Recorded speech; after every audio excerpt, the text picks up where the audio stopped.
Welcome to the civilized minds YouTube channel. आजपासून आपण आपल्या चॅनलवरती फॉर्म्युला रिव्हिजन सिरीज स्टार्ट करतो आहे. याच्यामध्ये आपण वेगवेगळ्या सिव्हिल इंजिनिअरिंगच्या सब्जेक्टचे फॉर्म्युले डिस्कस करणार आहोत. त्याचसोबत त्या फॉर्म्युल्यामध्ये असणाऱ्या वेगवेगळ्या टर्म्स किंवा त्याच्यामागे असणारे कन्सेप्ट किंवा शॉर्ट नोट्स एखादी असेल जे आपण क्विक रिव्हिजनसाठी आपल्याला इम्पॉर्टंट आहे असे पॉईंट हे आपण डिस्कस करू. तर आपण ह्या सिरीजमध्ये पहिला सब्जेक्ट घेतो आहे जिओटेक्निकल इंजिनिअरिंग. आणि जिओटेक्निकल इंजिनिअरिंग हा खूप इम्पॉर्टंट सब्जेक्ट असल्यामुळे आपण त्याच्यापासून स्टार्ट करतो आहे. आणि त्याच्यामध्ये आपला पहिला टॉपिक आहे introduction to the soil properties. तर इंट्रोडक्शन टू दी सॉईल प्रॉपर्टीजमध्ये पहिलं येतं soil formation, geological cycle of soil formation. तर सॉईल कशी फॉर्म होते ह्याची आपण क्विकली रिव्हिजन करू. सॉईल फॉर्म होण्याच्या 4 स्टेप आहेत. त्यातील पहिली स्टेप आहे वेदरिंग. वेदरिंग 2 प्रकारचं असतं, एक फिजिकल वेदरिंग आणि 2 केमिकल वेदरिंग. ते वेदरिंगचे प्रकार आपण पुढे बघूच. वेदरिंग होतं म्हणजे काय होतं तर जे काय मोठा रॉक आहे त्या मोठ्या रॉकवरती वेरियस एजंट्स काम करतात. लाईक फिजिकल वेदरिंगमध्ये वेरियस फोर्सेस आहेत ते, किंवा केमिकल वेदरिंगमध्ये वेरियस रिॲक्शन्स आहेत त्याच्यामुळं त्या मोठ्या रॉकचं छोट्या रॉकमध्ये कन्वर्जन होतं आणि छोट्या रॉकमध्ये कन्वर्जन झाल्यावरती त्याचे छोटे छोटे तुकडे पडतात. जर हे जे काही छोट्या रॉकमध्ये किंवा छोट्या सॉईलमध्ये कन्वर्जन झाले हे जर पॅरेंट रॉक जर थांबले तर त्याला आपण म्हणतो, त्या सॉईलला आपण म्हणतो रेसिड्युअल सॉईल. जर पॅरेंट रॉक सॉईल फॉर्म झाली तर त्याला आपण काय म्हणणार आहे, रेसिड्युअल सॉईल. आणि हे जे काही छोटे छोटे तुकडे कन्वर्ट झाले होते ते जर दुसरीकडे ट्रान्सपोर्ट झाले तर त्याला आपण म्हणतो ट्रान्सपोर्टेड सॉईल. असे सॉईलचे 2 प्रकार आहेत, रेसिड्युअल सॉईल आणि ट्रान्सपोर्टेड सॉईल. जर पॅरेंट रॉक थांबले असतील तर त्याला रेसिड्युअल सॉईल म्हणणार आहे. जर दुसरीकडे ट्रान्सपोर्ट झाले असतील तर त्याला आपण ट्रान्सपोर्टेड सॉईल म्हणणार आहे. तर दुसरी स्टेप आली ट्रान्सपोर्टेशन. सॉईल फॉर्मेशनची दुसरी स्टेप कोणती आली, वेदरिंग नंतर ट्रान्सपोर्टेशन. ट्रान्सपोर्टेशन नंतर हे कुठेतरी जाऊन एका जागी डिपॉझिट होणार आहेत. तर थर्ड स्टेप आली डिपॉझिशन. आणि डिपॉझिशन झाल्यावरती लेअरवरती लेअर साचत जातील, ह्याला आपण म्हणतो अपहिवल. तर ह्या 4 स्टेप आहेत सॉईल फॉर्मेशनच्या. कोणत्या तर वेदरिंग, ट्रान्सपोर्टेशन, डिपॉझिशन आणि अपहिवल. ही जी काही 4 स्टेप आहेत, ही जी काही प्रोसेस आहे सॉईल फॉर्मेशनची त्याला आपण म्हणतो पिडोजेनेसिस. एका एक्झाममध्ये पिडोजेनेसिस काय असतं हे विचारलं होतं, त्याच्यामुळे हे लक्षात ठेवा. Pedogenesis the process of soil formation. ठीक आहे. तर आपण मग अशी वेदरिंग बघितलं. वेदरिंग म्हणजे काय तर छोट्या रॉकमध्ये कन्वर्जन होतं वेदरिंगमुळं. तर त्याचे 2 प्रकार आहेत. कोणते 2 प्रकार आहेत तर physical weathering and chemical weathering. Physical weathering हे कशामुळं होतं तर मेनली ड्यू टू फोर्सेस. कोणते फोर्सेस आहेत तर रनिंग वॉटरचा फोर्स असेल, आईसचा फोर्स असेल, ग्रॅव्हिटीचा फोर्स असेल किंवा विंडचा फोर्स असेल, इट्सेट्रा. ह्याच्यामुळे जे काही वेदरिंग होते ते वेदरिंग म्हणजे फिजिकल वेदरिंग. आता बघा, रनिंग वॉटरमुळं सॉईलचं एकदम बारीक ह्याच्यात कन्वर्जन होणं पॉसिबल नाही. रनिंग वॉटर असेल किंवा आईस असेल ह्याच्यामुळे सॉईलचे एकदम मोठे तुकडे मिळतात. सो फिजिकल वेदरिंगमुळे आपल्याला जी काही सॉईल मिळणार आहे ती सॉईल असते कोहेजनलेस सॉईल. ठीक आहे. आणि केमिकल वेदरिंगमुळे जी काही सॉईल मिळते ती सॉईल असते कोहेजिव्ह सॉईल. हे लक्षात ठेवा. फिजिकल वेदरिंगमुळे आपल्याला कोहेजनलेस सॉईल मिळते, केमिकल वेदरिंगमुळे आपल्याला कोहेजिव्ह सॉईल मिळते. आणखीन एका एक्झाममध्ये एक पॉईंट विचारला होता. तर फिजिकल वेदरिंगमुळं जे काही त्याच्यावरती फक्त रनिंग वॉटरचा फोर्स लागला, त्याच्यात कोणतीही रिॲक्शन झाली नाही, त्याच्यामुळे जी काही नवीन सॉईल झाली असेल तयार त्याचा मिनरल कंटेंट आणि ओरिजिनल जे काय रॉक होता त्याचा मिनरल कंटेंट ह्याच्यात कोणताही चेंज होत नाही, प्रॉपर्टीज त्याच्या चेंज होत नाहीत. पण केमिकल वेदरिंगमध्ये काय होतात, ऑक्सिडेशन, कार्बोनेशन, रिडक्शन अशा रिॲक्शन होतात. त्याच्यामुळं जी काही नवीन सॉईल तयार झाली असेल त्याच्या मिनरल कंटेंटमध्ये चेंज होतो. ठीक आहे. तर तुम्हाला फिजिकल वेदरिंग आणि केमिकल वेदरिंग आपण शॉर्टमध्ये रिवाईज केलं. आता ह्याच्यानंतरचा पॉईंट आहे टाईप्स ऑफ सॉईल. हे जे काही तुमच्या डायरेक्ट रिक्रुटमेंटचे एक्झाम असतील ह्याच्यात फ्रिक्वेंटली विचारतातच, त्याच्यामुळं हा आपण पॉईंट बघूया. तर टाईप ऑफ सॉईलमध्ये 2 पॉईंट आहेत, physically weathered soil and chemically weathered soil. तर फिजिकली वेदर्ड सॉईल कोणत्या आहेत बघा. फर्स्ट आहे ॲल्युव्हियल सॉईल. ॲल्युव्हियल सॉईल म्हणजे काय तर जी रनिंग वॉटरमुळं फॉर्म होते त्याला आपण म्हणतो ॲल्युव्हियल सॉईल. आणि हे ॲल्युव्हियल सॉईल कुठं मिळणार आहे आपल्याला तर रिव्हर बँकच्या शेजारी मिळतात. दुसरी सॉईल आहे लॅक्विस्ट्रीन सॉईल. नावातच आहे, ही कुठं मिळणार आहे. लॅक्विस्ट्रीन म्हणजे लेकच्या मध्ये जी काय आपल्याला सॉईल मिळते, लेक किंवा स्टील वॉटर असेल ह्याच्या तळाशी जी काय सॉईल असते त्याला आपण म्हणतो लॅक्विस्ट्रीन सॉईल. ती कोणत्या रिजनमध्ये सापडणार आहे आपल्याला तर लेक आणि पॉन्ड्सच्या जवळ. देन थर्ड आहे मरीन सॉईल. मरीन सॉईल आपल्याला मिळणार आहे सीमुळे. देन नेक्स्ट आहे ग्लॅशियल सॉईल. ग्लॅशियल म्हणजे बर्फ. तर बर्फामुळे जी काही सॉईल मिळते त्याला आपण म्हणणार आहे ग्लॅशियल सॉईल. त्याचं अजून एक नाव आहे टील. ठीक आहे. कुठं मिळणार आहे ते ग्लॅशियर्स जवळ. देन नेक्स्ट आहे कोल्युवियल. कोल्युवियल म्हणजे जी काही ग्रॅव्हिटीमुळे सॉईल तयार होते, ग्रॅव्हिटेशनल फोर्समुळे जी काही सॉईल तयार होते त्याला आपण कोल्युवियल सॉईल म्हणतो. त्याचं अजून एक नाव आहे तालूस. आपल्याला हे कुठं मिळणार आहे तर माउंटेन व्हॅलीच्या जवळ. आणि नेक्स्ट आहे एओलियन सॉईल. एओलियन म्हणजे एअर. तर ही विंडमुळे जी काही सॉईल तयार होते, विंडमुळे जी काही सॉईल ट्रान्सपोर्ट होते त्याला आपण एओलियन सॉईल म्हणतो. ह्याचे दोन प्रकार आहेत, एक सँड ड्यून आणि दुसरा ल्यूज. तर हे सॉईलचे फिजिकली वेदर सॉईलचे टाईप आहेत. पहिला alluvial soil. Alluvial soil due to running water. Lacustrine L lacustrine for lake, L for lake. Marine soil for sea. Glacial soil for oil. Colluvial for gravity that is mountain. Aeolian for wind. ठीक आहे. एक point लक्षात ठेवा, ही जी काही loose soil आहे, loose ह्या सॉईलमध्ये जर तुम्ही पाणी ॲड केलं तर ती सॉईल सॉफ्ट अँड कोलॅप्सिबल होते. हे ESC 95ला आय थिंक विचारलेलं आहे. लूज सॉईलमध्ये जर तुम्ही पाणी ॲड केलं तर ती सॉफ्ट अँड कोलॅप्सिबल होते.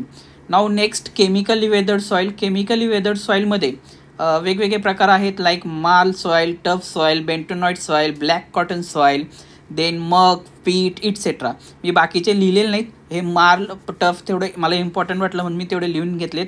मार्ल म्हणजे काय तर decomposition of aquatic plants and animal ह्यांच्यामुळे जी काही सॉईल तयार होते त्याला आपण मार्ल सॉईल म्हणणार आहे. आणि ही कुठं होते तर ॲक्वॅटिक प्लांट कुठं असतात, समुद्रात. ठीक आहे. तर तिथं आपल्याला मार्ल सॉईल मिळणार आहे. Tough soil and bentonite soil ह्या दोन्ही सॉईल व्होल्कॅनिक ॲशपासून मिळतात. हे एका एक्झामला विचारलं होतं, टफ सॉईल कोणते व्होल्कॅनिक ॲश आहे आणि बेंटोनाइट सॉईलमध्ये कोणता व्होल्कॅनिक ॲश आहे. तर टफमध्ये टी येतं, तर टफ सॉईल ही ट्रान्सपोर्टेड व्होल्कॅनिक ॲश आहे आणि बेंटोनाइट आहे ती मग केमिकली वेदर्ड व्होल्कॅनिक ॲश आहे. ठीक आहे. हे एक लक्षात ठेवा. नाव बेंटोनाइट आणि ब्लॅक कॉटन सॉईल ह्या दोन्ही सॉईलमध्ये मॉन्ट मॉरिलोनाइट हे मिनरल असतं. मॉन्ट मॉरिलोनाइट हे मिनरलचं वैशिष्ट्य काय आहे तर त्याची प्लॅस्टिसिटी आहे ती खूप जास्त असते, त्याच्यात स्वेलिंग खूप जास्त असतं, श्रिंकेज जास्त असतं आणि त्याची जी काही शिअर स्ट्रेंथ आहे ती खूप कमी असते. ठीक आहे. Black cotton soil and bentonite सॉईलमध्ये मॉन्ट मॉरिलोनाइट ह्या मिनरलमुळे. तर आपण हे जे काही सॉईल फॉर्मेशन होती ह्याची क्विकली रिव्हिजन करून घेतलेली आहे. आता आपण नेक्स्ट पॉईंटला जाऊया, फेज डायग्रॅम. सॉईल मेकॅनिक्समध्ये सगळ्यात इम्पॉर्टंट काय असेल तर फेज डायग्रॅम. तर फेज डायग्रॅममध्ये सॉईलच्या 3 फेजेस असतात, एक सॉलिड, दुसरी liquid and third year. Solid, liquid, air. आपण ह्या फेज डायग्रॅममध्ये एका बाजूला दाखवतो व्हॉल्यूम्स आणि एका बाजूला दाखवतो वेट. ठीक आहे. हे जे काय आपण दाखवलं इथं व्हॉल्यूम ऑफ एअर ते असणार आहे एअरचं व्हॉल्यूम. VW म्हणजे वॉटरचं व्हॉल्यूम, VS म्हणजे जे काही सॉलिड असतील सॉईलमध्ये त्याचं व्हॉल्यूम. आता हे जे काय एअर आणि वॉटर आहेत, ही जी काही सॉईल असेल त्या सॉईलच्यामध्ये थोडे वाईट्स असणार आहेत. त्या वाईट्समध्ये काय असणार आहेत, हे जे काही सॉलिड पार्टिकल आहेत ह्या सॉलिड पार्टिकलच्या मध्ये काय असणार आहेत, हे वाईट्स असणार आहे. ह्या वाईट्समध्ये आपण काय फील करू शकतो तर एअर पण असू शकते किंवा वॉटर पण असू शकते. म्हणून हे जे काय व्हॉल्यूम ऑफ वाईट्स असेल ते असणार आहे volume of voids is equal to volume of air plus volume of water. आणि टोटल व्हॉल्यूम काय असणार आहे तर volume of air plus volume of water plus volume of solid. आता आपण ह्याच्यासाठी बघितलं व्हॉल्यूम ऑफ वाईट्स म्हणजे काय तर volume of air plus volume of water. तर ह्याच्यासाठी आपण काय लिहू शकतो तर VV. तर टोटल व्हॉल्यूम काय होणार मग VV प्लस VS. सिमिलरली आपण बघू शकतो टोटल वेट काय येणार आहे तर weight of air plus weight of water plus weight of solid. ठीक आहे. आणि वेट ऑफ एअर हे आपण जनरली निग्लिजिबल असतं, दॅट इज इक्वल टू 0 करतो. त्याच्यामुळे weight of total weight is equal to आपण काय लिहिणार आहे weight of water plus weight of solid. ठीक आहे. अजून एक ह्याच्यात महत्त्वाचे पॉईंट लक्षात ठेवा, वेट ऑफ सॉलिड हे इक्वल टू 0 कधीच नसतं आणि वेट ऑफ मी काय म्हटलो वेट ऑफ सॉलिड हे इक्वल टू 0 कधीच नसतं आणि व्हॉल्यूम ऑफ सॉलिड हे पण इक्वल टू 0 कधीच नसतं. त्याच्यामुळं 3 फेजचं कन्व्हर्जन 1 फेजमध्ये होतं का असं बऱ्याच वेळा विचारतात. तर weight of solid volume of solid हे इक्वल टू 0 कधीच नाही. अजून एक पॉईंट लक्षात ठेवा, तुम्ही सॉईल कितीही कॉम्पॅक्ट केली तर तरीसुद्धा काही ना काही वाईट्स हे सॉईलमध्ये राहणारच आहेत. त्याच्यामुळं व्हॉल्यूम ऑफ वाईट्स हे पण इक्वल टू 0 कधीच नसतात. त्याच्यामुळे तुमच्या सॉईलचं मॅक्झिमम कन्व्हर्जन 3 फेजपासून 2 फेजमध्ये होऊ शकतं, पण 3 फेजचं सिंगल फेजमध्ये कन्व्हर्जन होत नाही, कारण की काही ना काहीतरी वाईट्स कायम असणारच आहेत. तर हे एक पॉईंट लक्षात ठेवा, weight of solid, volume of solid आणि volume of voids equal to 0 कधीच नसणार आहेत. आणि एक पॉईंट लक्षात ठेवा, फॉर पर्टिक्युलर गिवन व्हॉल्यूम, जर तुम्हाला सॉईलचं व्हॉल्यूम दिलेलं आहे ते फिक्स असेल, पर्टिक्युलर असेल, तर त्याच्यात जे काही वेट ऑफ सॉलिड असेल आणि व्हॉल्यूम ऑफ सॉलिड असतील ते कॉन्स्टंट असतं. फॉर गिवन व्हॉल्यूम जे काय गिवन व्हॉल्यूम आहे त्याच्यात वेट ऑफ सॉलिड आणि व्हॉल्यूम ऑफ सॉलिड कॉन्स्टंट राहणार आहे. ठीक आहे. काय चेंज होणार आहे तर व्हॉल्यूम ऑफ वाईड्स चेंज होऊ शकतात. हा पॉईंट आता तुम्हाला क्लिअर झाला असेल. ह्याच्यानंतर आपण बघूया बेसिक डेफिनेशन्स. बेसिक डेफिनेशनमध्ये आपण यांची क्विकली रिव्हिजन करू. तर बेसिक डेफिनेशनमध्ये फर्स्ट येते वॉटर कंटेंट. वॉटर कंटेंट काय असतं तर weight of water divided by weight of solid. याची रेंज असते 0 = 0 किंवा 0पेक्षा जास्त. आता ह्याच्यात वॉटर कंटेंट मध्ये आपण हे एक रिलेशन बघतो, weight of solid is equal to total weight upon 1 + W.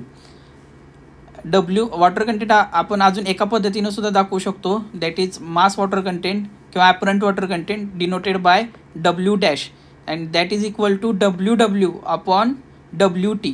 जो काय वरचा वॉटर कंटेंट होता त्याच्यात weight of water divided by weight of solid होतं, आणि हा जो काय ॲपरंट वॉटर कंटेंट आहे त्याच्यात आहे weight of water divided by total weight. ठीक आहे. तर हे दोन्ही जे काय वॉटर कंटेंट आहेत त्याच्यातला कोणता वापरायचा. जर तुम्ही बघितलं तर ह्याच्यात पण न्यूमरेटरमध्ये वेट ऑफ वॉटर आहे, ह्याच्यात पण न्यूमरेटरमध्ये वेट ऑफ वॉटर आहे. दोन्ही वॉटर कंटेंटच्या ह्याच्यात न्यूमरेटरला वेट ऑफ वॉटर आहे, पण जो काय तुमचा ट्रू वॉटर कंटेंट आहे त्याच्या डिनॉमिनेटरमध्ये वेट ऑफ सॉलिड आहे, आणि जो काय ॲपरंट वॉटर कंटेंट आहे त्याच्या डिनॉमिनेटरमध्ये टोटल वॉटर आहे, टोटल वेट ऑफ वॉटर आहे, टोटल वेट आहे. ठीक आहे. जर ह्या दोन्हीत बघितलं तर वेट ऑफ सॉलिड आहे ते पर्टिक्युलर गिवन व्हॉल्यूमसाठी काय होणार नाही, चेंज होणार नाही, पण टोटल जे काय वेट आहे ते चेंज होऊ शकतं.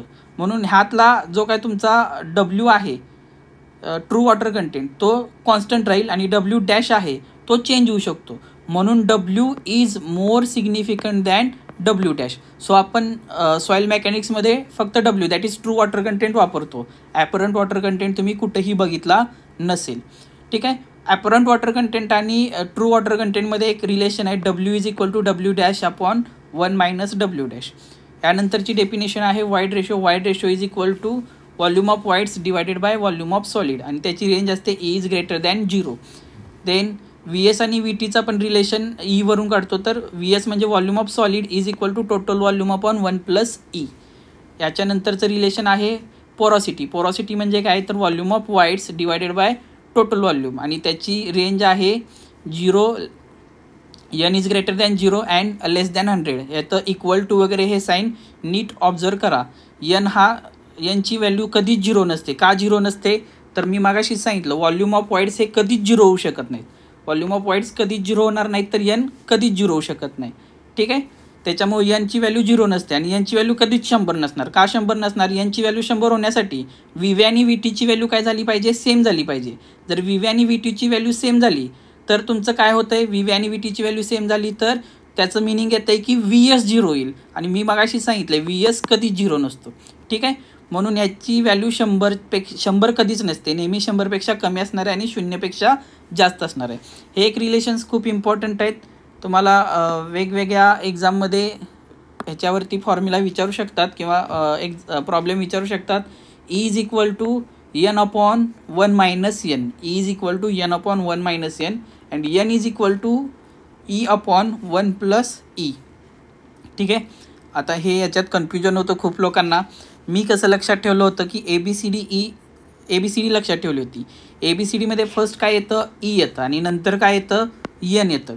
तर तुम्हाला समजा फर्स्ट लिहायचं आहे E कडून N कडे जायचं आहे. तुम्हाला Eची व्हॅल्यू दिली आणि N कडे जायचं आहे. E कडून N कडे जाताना काय तुमचं पॉझिटिव्ह आहे, तर E वरून N काढायचं आहे, तर N इज इक्वल टू काय येणार आहे, पॉझिटिव्ह असणार E अपॉन 1 + E.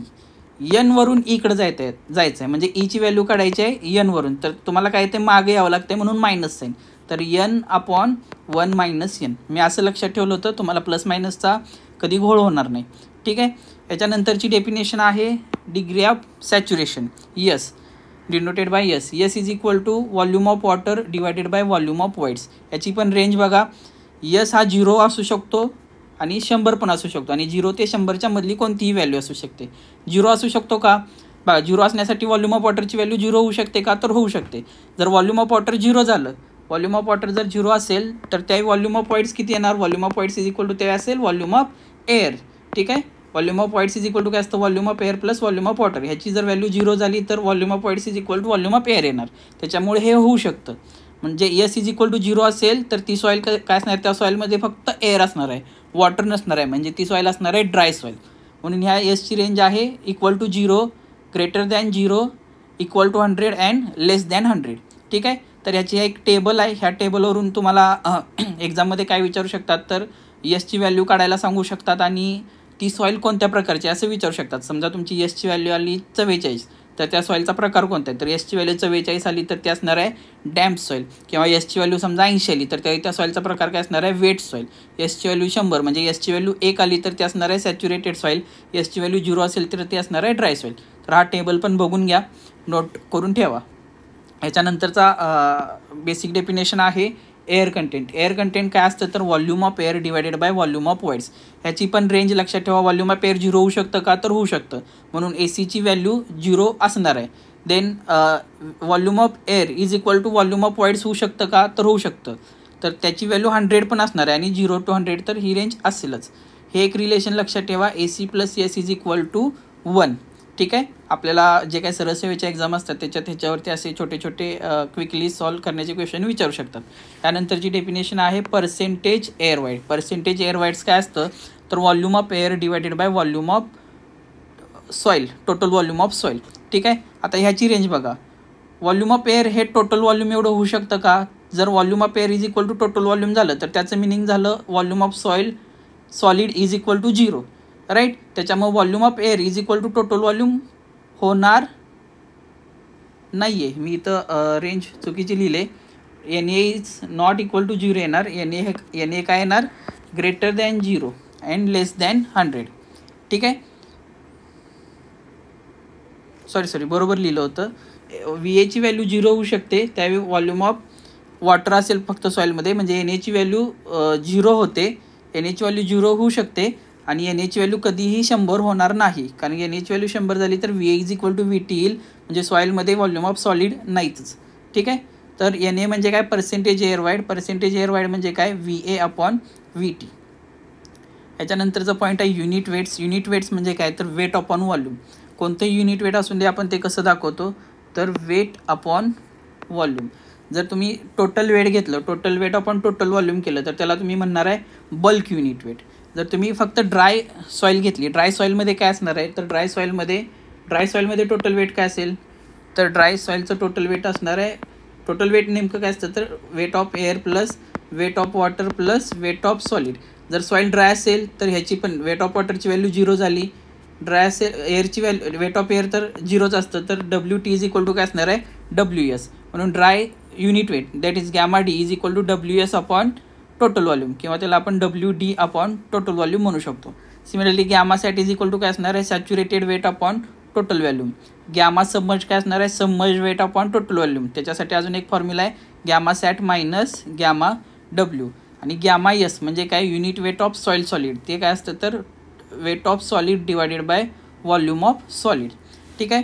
हे सगळे युनिट वेटची डेफिनेशन झाल्या. ह्यानंतरचा पॉईंट आहे यांच्यातील रिलेशन.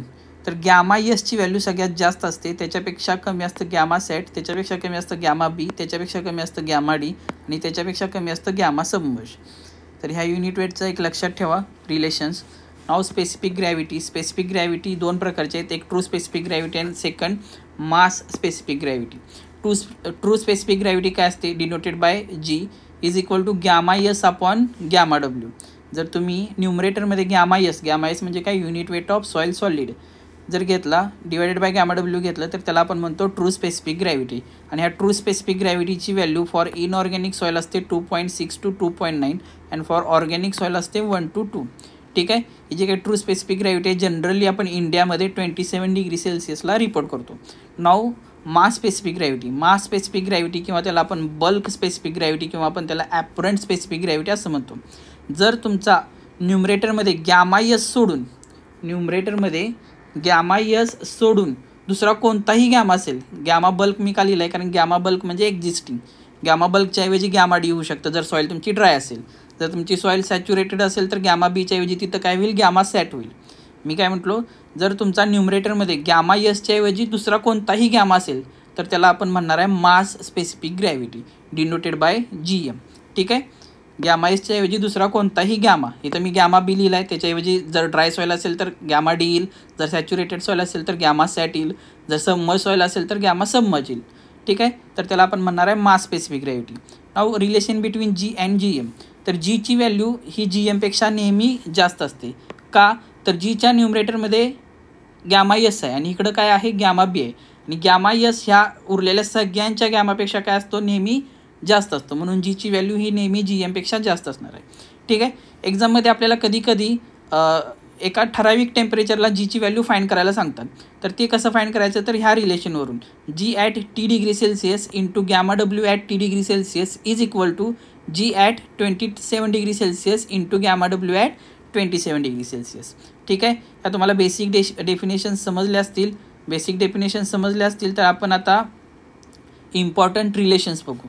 इम्पॉर्टंट रिलेशन्समध्ये फर्स्ट रिलेशन आहे सेवाग relation, S C is equal to W G. Second relation आहे gamma D is equal to gamma B upon 1 plus W. Third relation आहे जे खूप इम्पॉर्टंट आहे, gamma B is equal to G plus S C upon 1 plus E whole bracket into gamma W. ठीक आहे. आता ह्याच रिलेशनवरून आपण अजून 2 रिलेशन बघणार आहे. जर तुमच्या ह्याच्यात जर सॉईल सॅच्युरेटेड सॉईल असेल तर एसची व्हॅल्यू किती होणार आहे, एसची व्हॅल्यू 1 होणार आहे. तर gamma sat is equal to काय येणार आहे, जर ह्याच्यात मी एसची व्हॅल्यू 1 ठेवली वरच्या रिलेशनमध्ये तर gamma sat is equal to येते G plus E upon 1 plus E whole bracket into gamma W. ठीक आहे. जर सॉईल तुमची ड्राय सॉईल असेल तर एसची व्हॅल्यू किती असणार 0. जर ह्या वरच्या रिलेशनमध्ये आपण एस इज इक्वल टू 0 ठेवला तर gamma D is equal to काय येते G upon 1 plus E whole bracket into gamma W. ठीक आहे. आणि गॅमा समर म्हणजे काय तर gamma sat minus gamma W. Gamma sat minus gamma W केलं तर आपल्याला हे रिलेशन मिळते G-1 gamma sub is equal to G-1 upon 1 plus E into gamma W. ठीक आहे. तर आपण आजच्या आजचा हा व्हिडिओ आपण इथंच थांबूया. याच्या पुढचा पार्ट आपण नेक्स्ट व्हिडिओमध्ये करू. तर इथं आपण जे काय बघितलं ते क्विकली नजर मारून घ्या. पहिल्यांदा सॉईल फॉर्मेशन बघितले, वेगवेगळे टाईप ऑफ सॉईल बघितले, देन फेज डायग्राम बघितली, बेसिक डेफिनेशन बघितले आणि इम्पॉर्टंट रिलेशन बघितले. याच्या पुढचे पॉईंट आपण नेक्स्ट व्हिडिओमध्ये बघू. तुम्हाला जर हा व्हिडिओ आवडला असेल तर सिव्हिलाइज्ड माइंड्स या यूट्यूब चॅनलला फॉलो करा, सबस्क्राईब करा आणि शेअर करा. थँक्यू.